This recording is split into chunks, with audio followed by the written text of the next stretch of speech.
Sherler Sundays is back for round 3. 10 Sunday afternoon concerts in downtown Olympia. You're not going to believe the lineup this year. You can catch performances from O Rose, Mira, all the way from the Big Apple, King Youngblood, Power Castle, Michael Hurley, Kendall Winter from The Lowest Pair, Johnny Cosmo, Chris Cohen, Dan Burt, No Bacon from freaking Chumbawamba, Little Wings from somewhere in California, John Davis from The Folk Implosion, and Lois, for crying out loud.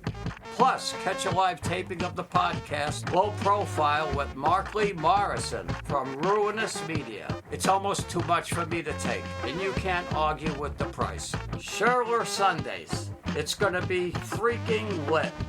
Find more info at sherlerbeer.com.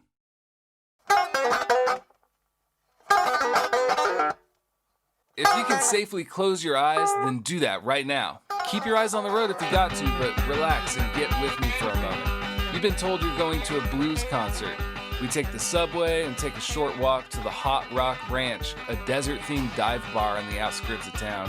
And as we approach the parking lot, a couple punk rock dudes are standing on top of a Volvo from the 1970s, playing guitar and harmonica. Another kid's playing the hood like a drum kit. We watch them for a bit. Not bad. They close with their theme song. Turns out they're called Crypt Kicker 5, the opening act, and they decided they'd rather play outside for some reason. Now we're walking in. There's peanut shells all over the floor, and the front of the stage is wrapped from floor to ceiling with chicken wire. Folks are dressed like it's summer because it's the beginning of spring, and we're in Stockholm, Sweden. By the time the third act finishes, there's already empty bottles everywhere, a little bit of broken glass here and there, and the chicken wire's been ripped down. It's just lying in a heap over there. Here comes the headliner, the main event. He's rail thin, wearing a shimmering jumpsuit. And what's that on his head? Looking like some kind of black market Daft Punk, this guy. Or a punk Daft Punk, maybe. He's got a motorcycle helmet on, and there's a damn telephone coming out of it. Now he's alone on the stage, sitting down on a stool, and he introduces the band. If you know, you know. I can only be talking about one guy. Hey! I'm Bob the Third, one-man band, Tucson, Arizona. Hey! Let me introduce the band to you. On cymbal, left foot. Over here on the bass drum, we got right foot. Shut up! Here's my left hand, does all the slide work. Right hand does the picking. My mouth hole does most of the talking, and you're looking at my finger. Don't talk to my finger is an hole. Woo! Fat possum! Come on! From Ruinous Media and KAOS Olympia, I'm Mark Lee Morrison, and this is Low Profile. Bob Log III is, as you may have gathered, a one-man band from Tucson, Arizona. Oh, by the way, you can open your eyes now. Be your own boss. Like Bob Log III, here's a fella who tends to tour at least half the days of the year all over the planet, bringing a party and doing it all by himself. The show has been basically just a guitar party with me trying to play some dance beats. And the more mistakes, the better. And people usually end up smiling and dancing and sweating and smiling so much their face hurt. That's been the goal since day one. Nowadays, when he's not on the road, Bob lives in Australia. If you catch him on tour in your area, there's balloons, an oversized rubber duck, a boat, and even rides. No wonder this guy's side hustle is writing personalized birthday party songs. He's also got some surprising health tips for touring performers. Speaking of tips, if you enjoy this show and you want to hear more of it, one way to do that is by making scheduled donations via patreon.com/lowprofile, where you can access the unedited version of today's interview. You can also send a one-time thank you donation via Venmo at lowpropodcast, which is the same handle I use on Instagram if you want to follow Low Profile and its extended universe. I want to mention right here at the top of the show that on this episode's website, that's lowprofilepodcast.com, my dear friend Andrew Ebright made an amazing animated video for a story in today's show. If you want to watch it, again, that's lowprofilepodcast.com. You'll find a full archive of the show there as well. If you're a fan of Bob Log III, you might also enjoy other episodes with artists like Eugene Chadbourne, the Holy Modal Rounders, C.W. Stone King, Alice Stewart, Scott Dunbar, and on and on. These folks all belong on a mixtape together, and that's sort of the idea of this whole show. So have fun digging in. But first, we're going to pick up where our story left off, at the Hot Rock Ranch, where I first saw Bob Log III during my 2001 visit to Stockholm. I thought you were from Sweden because you said you saw me in Stockholm. I've gotten stuck in the snow in Borlänge, up in the north of Sweden. I couldn't get my car out of this parking lot because it was just so icy for about 2 hours. But I finally just swiveled it up enough to get back on the road. But yeah, I've been stuck in the snow a few times in Sweden. Yeah, man. I grew up in the Mojave Desert, in about an hour northeast of LA, and I think it was like 3 years before I saw you in Sweden. I had been like getting into, some kind of more deranged music, and I heard that Captain Beefheart was from Lancaster, but I couldn't find any of his records anywhere in Lancaster, where I lived. So I was out walking around in Hollywood, like Melrose Boulevard, and checking out the shops, and I hear this sound come out of the record shop I'm walking past, like nothing I'd ever heard before. And I walk in and I'm just like, is this Captain Beefheart?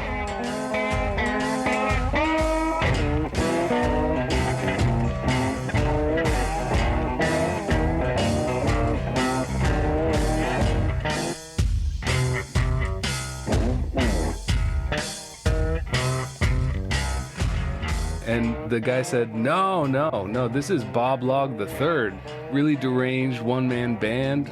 It's crazy. I love it. I'm like, I love it too. I'm buying it. And he said, oh, sorry, man, this is like my personal copy from home. But he wrote the name down. And I'm like 19 years old now, and I've saved up a bunch of money. I'm like, hell with it. I'm just going to go to Sweden for as long as I can be there. And I'm getting by on busking. Playing guitar at the subway stations, and at my usual spot I go to every day, up above where I always sit, a big poster for Bob Log III playing around the corner. Got into walking, went around town, all the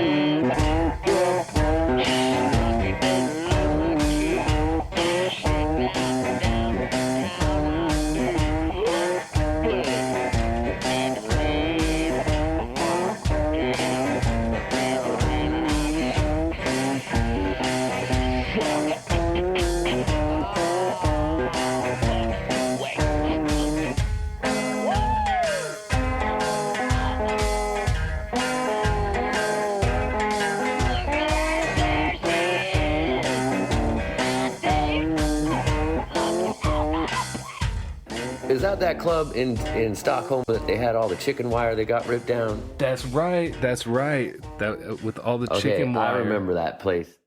I can't remember what it was called. But yeah, at the end of the night, they had all that chicken wire and people were throwing bottles and it was all crazy, and then they ripped it down. And at the end of the night, I was talking to club owners and I was like, does that happen every fucking night here? Like, what's with the chicken wire? And they're like, that chicken wire has been up for 3 years. And it came down at that show. It just came down at that show. That club did eventually get closed, but those people made new clubs around. There's one in Malmö and there's another one in Stockholm. Yeah, I've had some crazy shit happen to me in Sweden, man. One time I had to play the show in Gothenburg. I didn't finish till 2 a.m. And the next day I was playing Metalsvenska in Örebro. You know what Metalsvenska is? I mean, it means Swedish metal, right? It's metal soccer. So it was a soccer game between people who play heavy metal. And so it was like all these, famous and not famous bands on teams playing soccer against each other. And one of the bands on one of the teams was that band Europe, the Final Countdown. The Final Countdown. Yeah, those dudes are all in shorts and soccer shoes with their hair out. And my job was to play the Swedish national anthem. And so the guy, I had a crazy booking agent, Olaf, in Sweden. He's absolutely insane. And so he tells me about this the day before.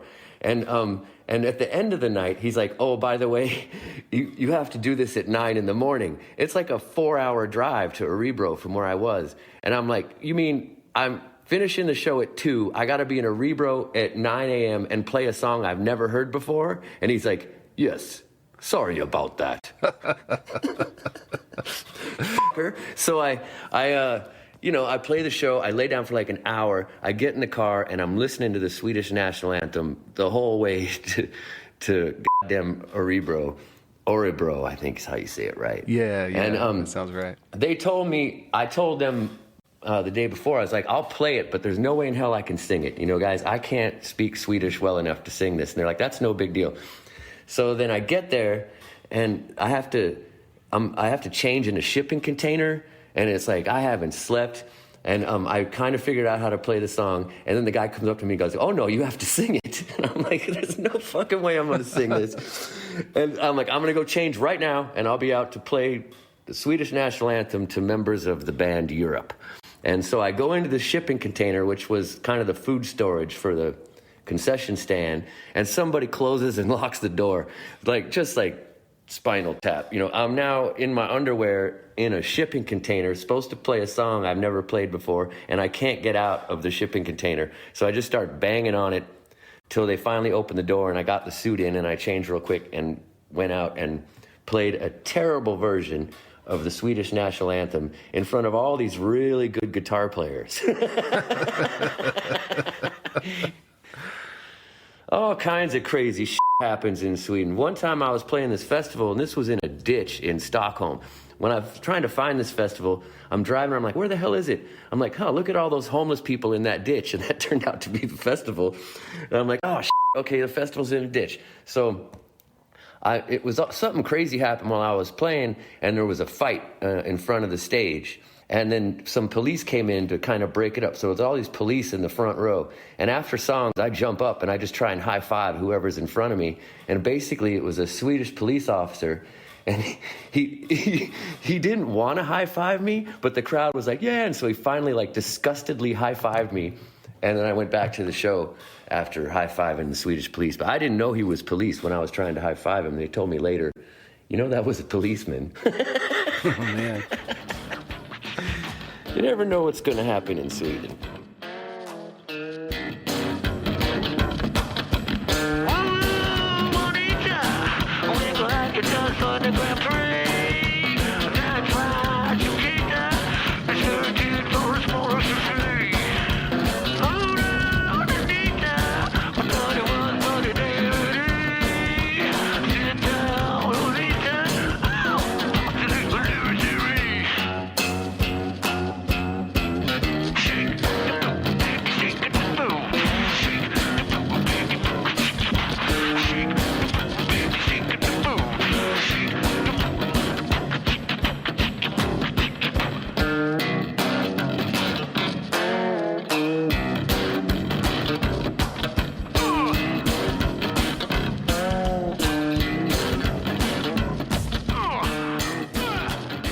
For a while there, you were coming out in an inflatable raft, and you were crowd surfing in it. I did ride on thousands and thousands and thousands of people in an inflatable dinghy for a while. I still bring the dinghy, and very rarely I'll get in it. I've just had a couple of tour-ending accidents, and I haven't gone to the doctor too much in my life, but one time I had to because I fell out of a boat in Sydney, Australia, and I was in Italy, and I was having problems driving. So I had to cancel the tour, and I went to this doctor, and he's like, well, what happened? And I was like, well, I'm a guitar player, and I was playing guitar on top of people in an inflatable boat, and I fell out. And he didn't even know me, this guy, and he just looks at me and goes, I got one question. Would you rather play guitar or ride in a boat?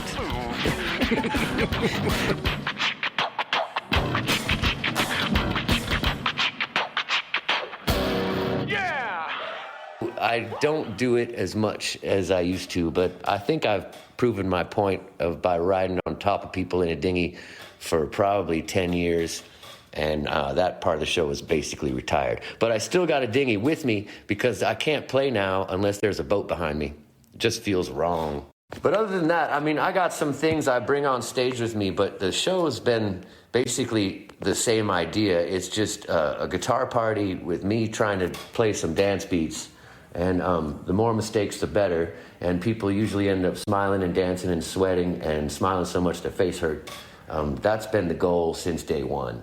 I know I've done a good job if at the end of the night the dance floor is totally wet, and of course there's toast and pop balloons and shit, but if there's one shoe left behind, that means I did a good job. If it's 2 shoes, that's an okay job, but if it's 1 shoe, I did a good job. It's like an omen. It's just the detritus from too much party.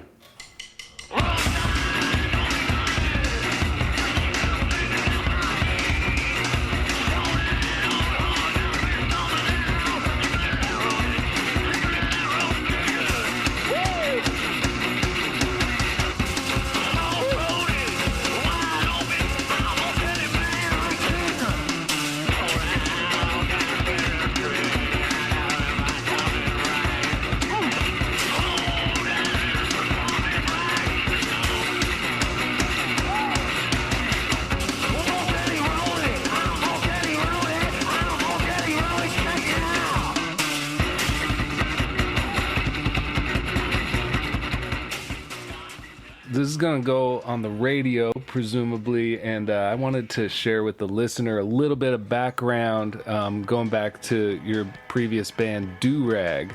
Right. You remember that? Remember that? You sounded like Chris Farley.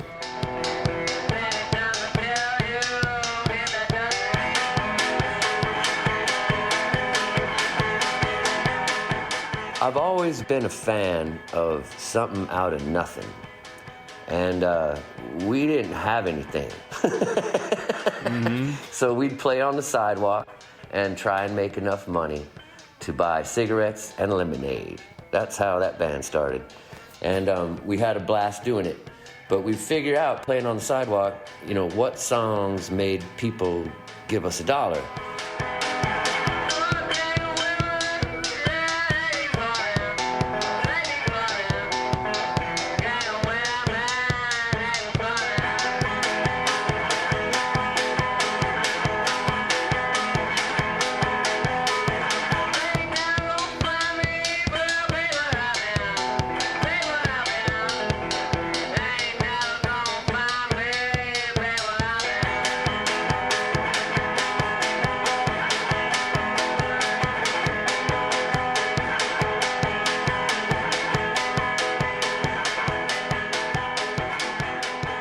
So there was one song in particular, it was like, man, every time we play that song, we get $1. Let's do more of that. So we learned more of that and learned more of that. I still remember one time I'm playing and I kind of look up and I see these cop shoes. And, you know, we don't have a permit or anything. Tucson doesn't really care, but I didn't know what was going to happen. And all of a sudden, bloop, there was $1 from the cop. I mostly get along with policemen. I've been pulled over lots and lots of times. I've had so many guns pointed at me, it's ridiculous. But it always ends up positive. And mostly I just truth barrage, you know, same with customs agents. They're going to ask me a question. I'm going to tell them so much truth that they don't want to talk to me anymore.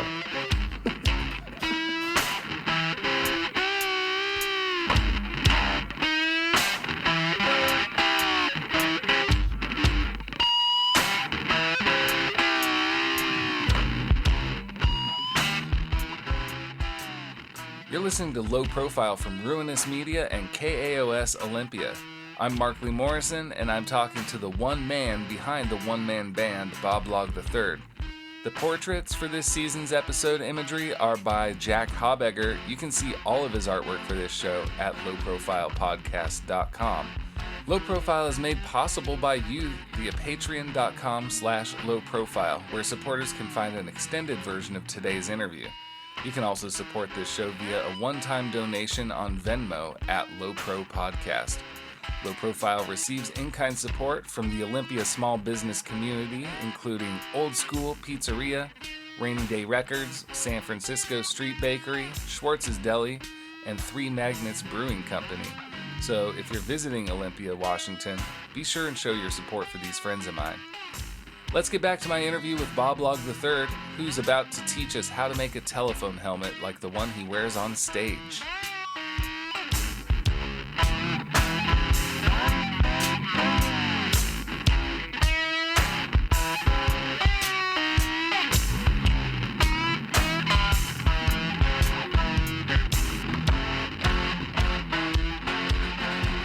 So on stage, you're wearing a helmet that has a telephone bolted into it, and that's how you amplify your voice. It's not really bolted. It's I figured out one day that a doorknob-sized drill hole is the exact same size as a telephone hole with the cap off.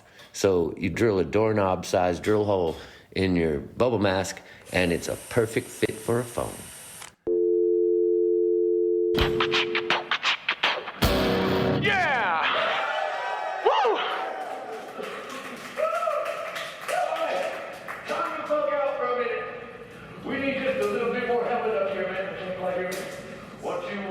You got the same phone? You had to switch it out a few times? I've had to replace different parts of the helmet over the years, but they pretty much last forever. Where'd you come up with the jumpsuit motif? I mean, to me, it's like a guitar superhero. Yeah, well, I grew up listening to AC/DC, and basically that's the same idea. Put on something amazing and play the most ridiculous, fun guitar you could possibly play and sweat your face off. That was the plan. If you're on a stage and you're just one person and you don't move around that much, you probably want to be as much of something to look at as you can possibly be. I hear that. Yeah, I don't really hide it, but I am alone on a stage just sitting on a stool, you know. It could be real boring if I didn't do it right. Right. I'm wondering what kind of music you listen to in your spare times, because you got some real, like, grimy drum machine sounds.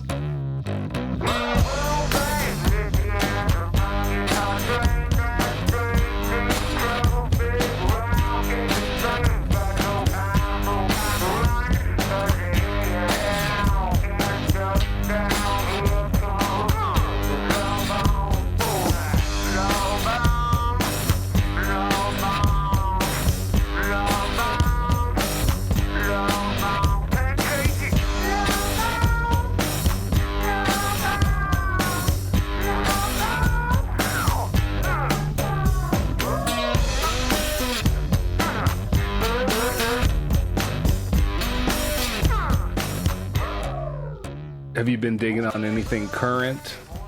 I mean, if I hear it, I'll like it. There's a lot of stuff. I'm not really searching stuff out, I suppose, as much as I used to. If things fall in my lap, I'll check it out. I love that band Monofocus. I guess that's about 10 years old now. So my daughter just played me a Lizzo song the other day. I thought it was great. Yeah, my daughters are into Lizzo too. And MIA, the English girl kind of rapper girl, is fantastic stuff too. Yeah, I think that would be a good collab. Well, I did just do a song with Chuck D, so maybe everyone's going to be knocking on the door. It's on a compilation, and it's Chuck D doing Johnny Cash's song, The Man in Black. He had the vocal parts all together, and I just added guitar to it to try and help turn it into a party, which was a little bit difficult for me because, honestly, that song isn't a party. I would have had much more fun if we'd done a party song together. But I'm not telling Chuck D what to sing or when to sing it or what. I will say, yes, sir, here's your guitar parts. Well, you wonder why I always dress in black. Why you never see bright colors on my back. And why does my appearance seem to have a somber tone? Well, there's a reason for the things that I have on. I wear the black for the poor and the beaten down. Living in the hopeless, hungry side of town. I wear it for the prisoner who has long paid for his crime, but is there because he's a victim of the time. I wear the can't think of another collaboration that I've done. I've tried to play a few times with other bands. My problem is I'm not tuned to what most people are tuned to. So unless they're doing a song that's in my key, there's not much I can do. Well, it's the danger of being a one-man band, It's like, okay, everybody, this is the key. Yeah, a listener actually wanted me to ask you what your current guitar is and how come. So when I tour, I've got 3 guitars with me. One is tuned to the E-shaped chord, one is tuned to the A-shaped chord, and then one is hopefully a small scale Silvertone Bobcat. Which is also tuned to the open A chord shape, but not A. So anyway, my main guitar, though, that I take with me everywhere is an Airline. I think it's from 1963-ish. I'm not entirely sure. I got it, 15, 20 years ago for like $100. And why I play it is I just love it, man. I love that guitar.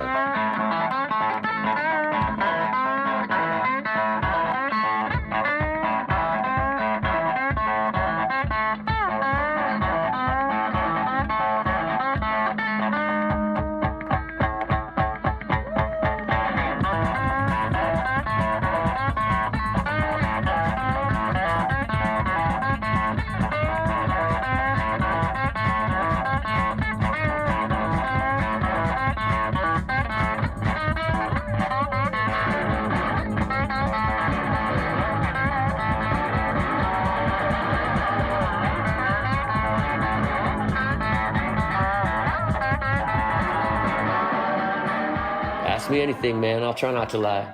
This is from Mike in Tucson. What about the time that Do-Rag got kicked off tour with Ween? Okay, we weren't kicked off tour. All right, set the record straight. My drummer left. Do-Rag was on tour with Ween. And Thermos, boy, I don't really remember how this went down. He wanted to ride on their tour bus, but their tour manager wouldn't let him. And Ween dudes were cool. All the guys in the band were cool. They just had a tour manager that did something mean to Thermos. So Thermos jumped out of the bus and threw a beer bottle at their tour bus and then ran off into the night. And the next day was like, that's it. I'm not doing the rest of the tour. He didn't want to do it anymore because he was mad at their tour manager. So he wanted to take a Greyhound bus or fly back to Tucson. And, I slid the car, and the show the next night was in Chicago with Ween. And I said to myself, I don't want to go home. I think I can play guitar good enough to play guitar by myself for half an hour. So I called up Mickey and said, hey, Thermos just flew home to Tucson, but I'll come to the show tomorrow night and kick a guitar case, play guitar with a helmet on my head. And Mickey said, okay. So then I just finished the rest of the Ween tour playing by myself, figuring out how to be a one-man band. All right. So that's sort of the genesis of it. Yeah, I was in Lawrence, Kansas, and when I realized that night I would be playing by myself in Chicago in front of 1,000 people, so I had 8 hours to become a one-man band, basically. I'd never thought about it before. It had never crossed my mind that this was something that I would do, and I had 8 hours. And so I drove to Chicago, pulling over every once in a while to play guitar and kick my guitar case if I thought of a song I might be able to do. And then I played those songs I figured out on the way to Chicago. In Chicago that night, opening for Ween, and it went basically batshit. In a good way. Nice. So then the next day I said, well, shit, I want to do that again. So then I drove to Detroit and did the same thing, but figured out more songs along the way. And that's how I became a one-man band. You know what Thermos Molling's up to these days? I believe he just made a record himself. He's still one of the best drummers ever, the whole planet Earth. And we'll say that for the guy. Right. He made beats that are so good that you can't even play to them. All right. Matt here in Olympia also wanted to know if you have any recollection of playing in a public restroom on the University of Texas campus in Austin. And or what are some of the more bizarre places you've played? But I think you told that one right up at the front. I know there's lots of bathrooms I've played in. I don't remember playing in the Austin campus bathroom, unless that was at the Crash Worship show. There was definitely a show in Austin where we were playing in a bathroom and Gibby from the Butthole Surfers was watching us. This is with Durag, in a bathroom. But I don't remember where that was. I know it was in Austin, but I thought it was in a great big giant club. And then there's bathrooms I've played in Tucson. There was a bathroom I played in at the Rialto. In Japan, I played in the bathroom of Sony Records. That's pretty I've played in a lot of bathrooms, man. I've played in a lot of bathrooms. Yeah, some of the best bathrooms around, I bet. Yeah. What's the worst bathroom you ever played in, Bob Log III? I try not to play in nasty bathrooms. If something's nasty, I'm not going to probably be wanting to sit in there for too long. But I can think right off the bat when you asked me that, I did have a changing room once in Hamburg. It was in this basement, and I'm changing before the show, and the basement was just all wet and dank. And my suit was still wet and dank from yesterday, and my helmet was wet and dank, and everything was wet and dank, and I was putting it all on, getting ready to play the show. And that particular moment, I was questioning my life choices.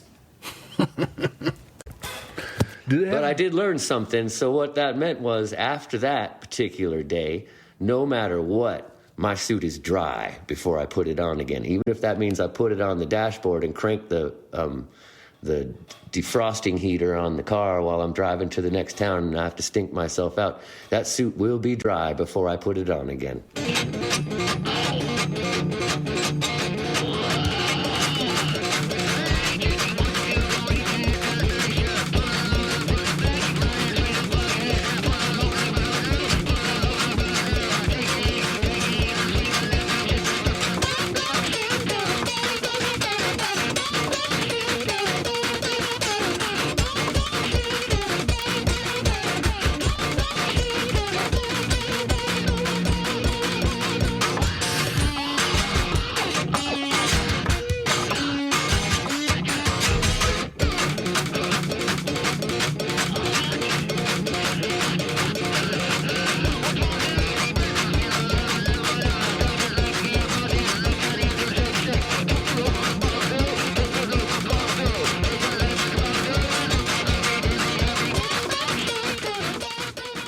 How do you approach your lyrics? Are you the guy that's like sitting at a desk with a cup of tea and a little lamp and you just sit there pensive for hours, or? No, I do spend more time on the lyrics, I think, sometimes than the rest of the song even, because if I'm going to say something every day, it's got to be something that I'm not going to get tired of saying. Yeah. So all my lyrics are, it's pretty basically about how fun this song is or how good this song sounds or something that I like. But I do, in my songs, end up singing about the actual song I'm playing. Yeah. A lot. Self-referential. And, yeah, so somebody cover that someday. But, yeah, it's lyrics have got to be something that I will continue to enjoy saying over and over. So, yeah, that's how I approach the songs.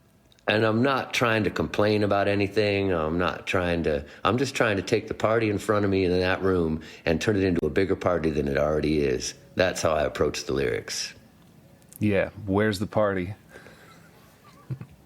Yeah, well, it's pretty much right here. It's not where is it? It's like, let's make it louder. That's good.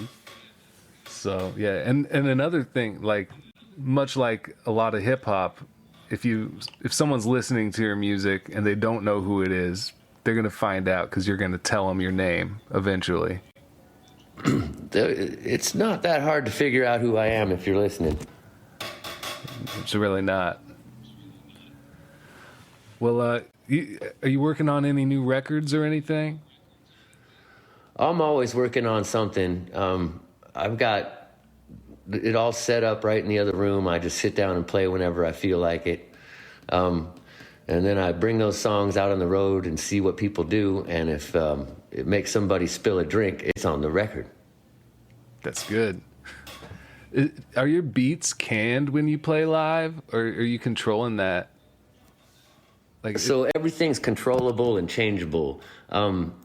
What I do is I'll put in a very simple drum beat into one drum machine, just like a boop-a-ka. And then I can turn that on and off whenever I want.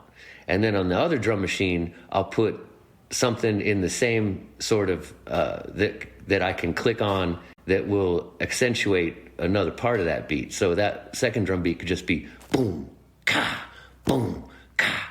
So you got a boom, ka, boom, ka, boom, ka, boom, ka. And you can turn those on and off whenever you want. And then I play real drums with my feet so I can speed up the tempo or slow down the tempo in the breaks.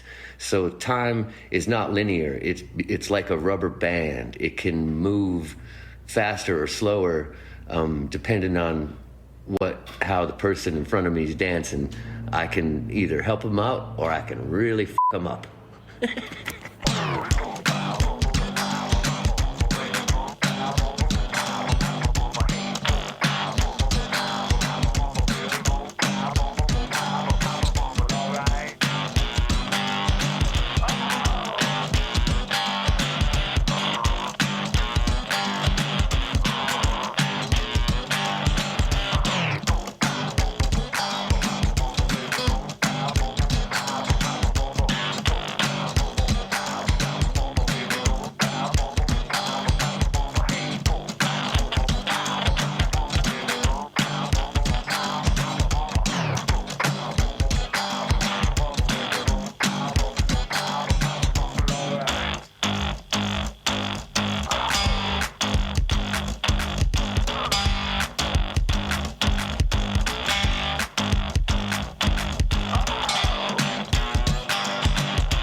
Is it pretty difficult to play with your knees occupied by other people's asses?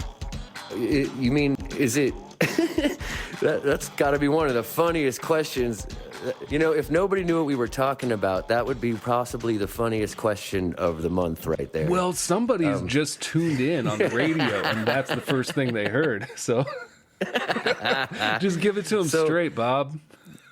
So I play guitar while sitting down, and I play drums at the same time, and I'm singing. And there is a particular song where everybody in the room is supposed to come up and sit on my knee and take a selfie of themselves sitting on my knee with a piece of toast in their mouth.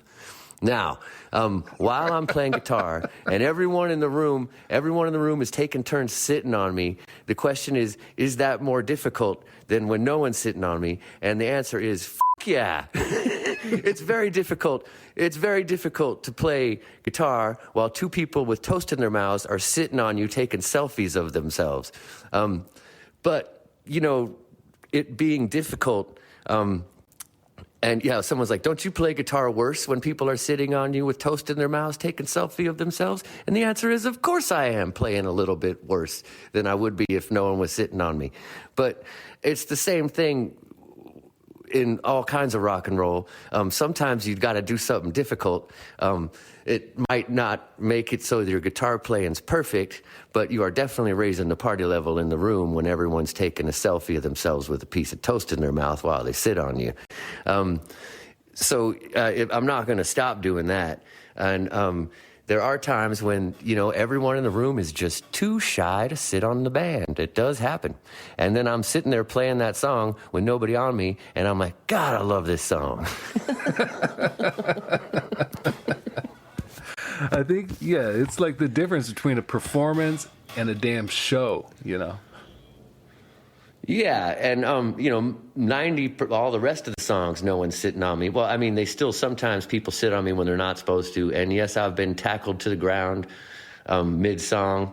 which please don't do that, people. I can't see. So if someone side tackles me from out of the blue, I'm just going to go down because I have no defenses mechanisms for that whatsoever. So I really discourage that kind of behavior. But it does happen where I just get taken out by, one time it was this tiny little Asian girl in Switzerland. Man, she hit me so hard.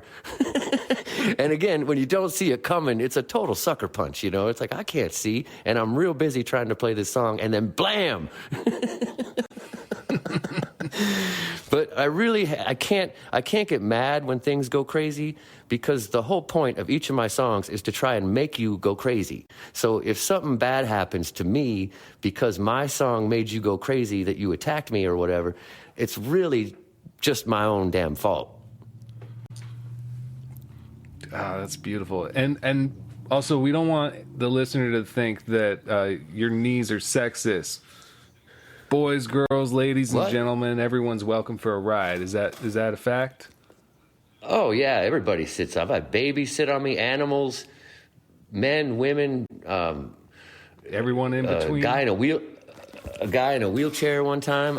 Anybody could sit on me. There's no rules. The whole wheelchair? No, they didn't put the wheelchair. They wheeled him up to me, something. And then his friend put him on me and held him. Okay. Well, that's real they didn't sweet. They didn't put a wheelchair on my knee. That would probably end the song. Is that where you draw the line? Well, I can't draw the line. I'm too busy playing the song. But if the line what would happen is if someone tried to do something impossible to me, the song would probably just end, because I wasn't physically able to get my fingers on the guitar strings if there was a wheelchair on my leg. But I've had people, this one dude in Germany, man, he was like 300 pounds, huge fucking guy, sits on me, and then was just yelling at my leg to bounce him. And so while I'm playing guitar, my whole mentality changes. And basically, at that moment, I could believe I can do anything. Like, it's kind of like, I compared it once to, if a bus runs over a baby and the mom just runs over and lifts the bus off the baby. That kind of energy people get when they just pick a car up because it needs to happen. That's where I'm at when I'm playing a song. So when this huge dude sat on me, of course I bounced him. And, it was physically impossible for me to bounce him, but I did bounce him. And I played that song. And then when he got off me and I finished the show, I had to crawl to backstage. But I did bounce him when it was time to bounce him. And how much bigger was your heart after that, too? I mean, come on. I don't know, man. I don't measure shit.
So let's say you're passing through, you're real pressed for time, you're real hungry, and I'm going to grab you a burger and just like pop it in your window. How do you want that burger? I do like hamburgers, man, but I can't really eat hamburger before I play. It's too physical. I've done it, but I try not to do that. If I was just about to play a show and you were going to throw some food in my car window and then I had to go play, you know what I would want? A smoothie? Baby food. Baby food. Baby food, man. Peach baby food, banana baby food, any kind of baby food. You can eat that and you're not all bloated and you can still run your 10 miles on your drums and play the songs. Wow. I learned that because I heard of hockey players do that before a game. And it works pretty good. If you need some energy quick and you got to do a whole bunch of physical labor-intensive drum and bouncing people. Don't have a hamburger, man. Have some baby food. Wow. That's some sage advice. I'm just trying to help. Well, guess who's back? Ain't been long, but long enough to keep the baby. Some call us all. Might think you lose it when you hear it, honey. Better call your mom. Too late to get out now. You got the news from Bobby Law. Move it wrong. Move it, move it, move it, move it, move it, move it, move it, move it wrong. Move it, move it, move it, move it, move it, move it, move it, move it wrong. Oh yeah, she said, and another. Two. Do that thing again that I thought I heard you think you do. You mean something like this? You mean something like this? You mean something like this? You mean something like this? Move it, move it, move it, move it, move it, move it, move it, move it wrong. Move it, move it, move it, move it, move it, move it, move it, move it wrong. Well, I think we got a lovely picture of a lovely artist here. All right, Markley. And it's been really pleasurable to talk to you. Thank you so much, Markley. I hope I get to meet you when I'm swinging through the Northwest over there, and I won't be looking for you in Sweden like I thought. Bring me some baby food. We got some.